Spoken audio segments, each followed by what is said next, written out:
पन्ना jail से रिहा होते ही फिर गिरफ्तार हुए अमित भटनागर। पन्ना टाइगर रिजर्व में दोबारा किया अमित भटनागर को गिरफ्तार। केन बेतवा लिंक परियोजना विरोध आंदोलन और कोर एरिया में प्रवेश मामले में वन्य जीव संरक्षण अधिनियम के तहत की गई कार्रवाई। अमित भटनागर की गिरफ्तारी के बाद छोटे भाई ने जान को बताया उनकी खतरा। खबरों के प्रायोजक हैं नीलकमल फर्नीचर, जहां शादी व घर की जरूरत का मिलेगा फर्नीचर का समस्त सामान, वो भी 20 से 25% डिस्काउंट व फाइनेंस सुविधा के साथ। नीलकमल फर्नीचर देता है अपने प्रोडक्ट पर क्वालिटी पर विशेष महत्व। पता जैन मंदिर के पास, बड़ा बाजार, रघुवीर टावर, पन्ना। पन्ना में केन बेतवा लिंक परियोजना का विरोध कर रहे सामाजिक कार्यकर्ता अमित भटनागर की जेल से रिहाई के तुरंत बाद दोबारा गिरफ्तारी ने जिले में हड़कंप मचा दिया है। परिजन ने इसके पहले उनके अपहरण की आशंका जताई थी, लेकिन बाद में पन्ना टाइगर रिजर्व पीटीआर प्रबंधन ने उनकी कस्टडी की पुष्टि की है। अमित भटनागर के भाई अंकित भटनागर ने एक वीडियो जारी कर पुलिस और प्रशासन पर आरोप लगाए हैं। अंकित का कहना था कि जब वे जमानत मिलने के बाद अमित को लेने जेल पहुंचे तो पता चला कि उन्हें पुलिस और वन विभाग के लोगों ने अपने साथ ले गए हैं। परिवार को इसके बारे में कोई आधिकारिक जानकारी न मिलने के कारण अंकित ने अमित की जान को खतरा बताते हुए कलेक्टर और एसपी से मदद मांगी। मामले के तूल पकड़ने के बाद पीटीआर के डिप्टी डायरेक्टर बीके पटेल ने स्थिति स्पष्ट की है। उन्होंने बताया कि अमित भटनागर को पन्ना टाइगर रिजर्व की टीम ने वन्यजीव संरक्षण अधिनियम के उल्लंघन के आरोप में पकड़ा है। आरोप है कि कुछ समय पहले एक प्रदर्शन के दौरान अमित बिना अनुमति टाइगर रिजर्व के कोर एरिया यानी दौड़न बांध क्षेत्र में दाखिल हुए थे, जो कि प्रतिबंधित है।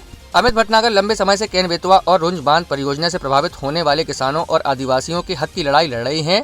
वे मुआवजे और सर्वे में हो रही धांधली के खिलाफ आवाज उठा रहे हैं। उनकी इस दोबारा गिरफ्तारी की खबर मिलते ही आंदोलनकारी किसानों में गुस्सा देखा जा रहा है। इस पूरे घटनाक्रम के बीच राजनीति भी गर्मा गई है। कांग्रेस के प्रदेश अध्यक्ष जीतू पटवारी आज अमित भटनागर से मिलने पहुंचे थे। इससे पहले भी उनकी गिरफ्तारी के विरोध में बड़ी संख्या में आदिवासियों और किसानों ने एसपी ऑफिस के सामने प्रदर्शन किया था। वर्तमान स्थिति को देखते हुए इलाके में तनाव का माहौल है। मैं अंकित भटनागर, मेरे बड़े भाई अमित भटनागर, जो कि केन बेतवा लिंक परियोजना में वहाँ के आदिवासियों का आंदोलन में साथ दे रहे थे, उनको कुछ दिन पहले बिजावर और कुपिया के पास से पुलिस उठा कर ले गई थी, जिसमें आज माननीय अजयगढ़ न्यायालय ने जमानत दे दी थी सवेरे 10-11 बजे। उसके कागज़ तैयार होते होते वो ऑनलाइन वहाँ पर 5 बजे 5:30 बजे पहुँच गया और हम वहाँ से निकले जब वकील साहब बोले कि आप पहुँच जाइए, ऑनलाइन पहुँच गया है।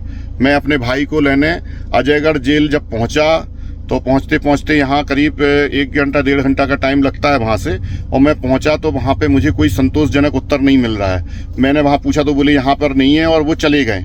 और हमने कहा कहाँ चले गए भाई, जब और लोग भी उनके साथी थे वो अंदर जेल में हैं, तो आपने उन्हें कैसे जाने दिया? बोले नहीं, जब बोले वो चले गए, हम लोगों को कुछ पता नहीं है। जब हमने बार बार पूछा उनसे कि भैया मानवता के नाते तो आप बता दीजिए ना कि हमारे भाई के कहाँ चला गया, मतलब बड़ी मुश्किल से तो उनको वैसे भी पुलिस बिना बताए हम लोगों को बताए पहले उठा ले गई थी।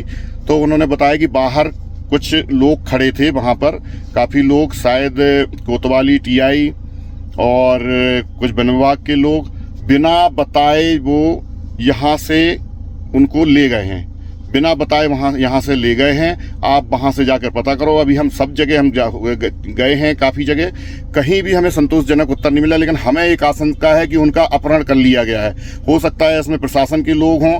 पन्ना एसपी और पन्ना कलेक्टर से मेरा निवेदन है कि मेरे भाई जहाँ भी हों, क्योंकि उनकी हो सकता है हत्या का भी उनकी आशंका है मुझे, क्योंकि इतनी बड़ी कंपनी है, इतनी बड़ी कंपनी में काम नहीं किया जा रहा है, तो हम लोगों को भी परेशान किया जा रहा है। और हमारे भाई को बिना बताए यहाँ सर इतनी ज़्यादा तादाद सरकारी कर्मचारी, क्योंकि जेल से बताया गया है कि सरकारी कर्मचारी यहाँ से, मतलब कुछ पुलिस की वर्दी में थे कि वन विभाग में थे, वो यहाँ से ले गए हैं। और अभी हमें कहीं कोई जगह संतोषजनक, हमें बड़ी चिंता हो रही है, क्योंकि हमारी माता पिता काफ़ी बुजुर्ग हैं और माता जी हमारी हार्ट की पेशेंट हैं, और हम जगह जगह पूछ रहे हैं लेकिन ये लोग बताने को तैयार नहीं है। तो हमारा अब फिर से पन्ना एसपी और पन्ना कलेक्टर से कहना है कि आप इनका पता करके इनको सुरक्षित हमें बताएं कि कहाँ है, ये किस केस में। आप अभी, मतलब नियम है कि अगर आप फिर से गिरफ्तार आपने किया तो किस केस में, अभी इनने ऐसा 3-4 दिन में क्या कर दिया, और कुछ कर अगर किया है आपने कुछ भी चीज़ है तो हम उनके घर वालों को जानकारी देना चाहिए। और हमें कुछ भी चीज़ की जानकारी नहीं है। अगर कुछ भी होता है तो इसकी संपूर्ण जिम्मेदारी पन्ना एसपी की होगी और यहाँ के स्टाफ की होगी, जेल विभाग की होगी।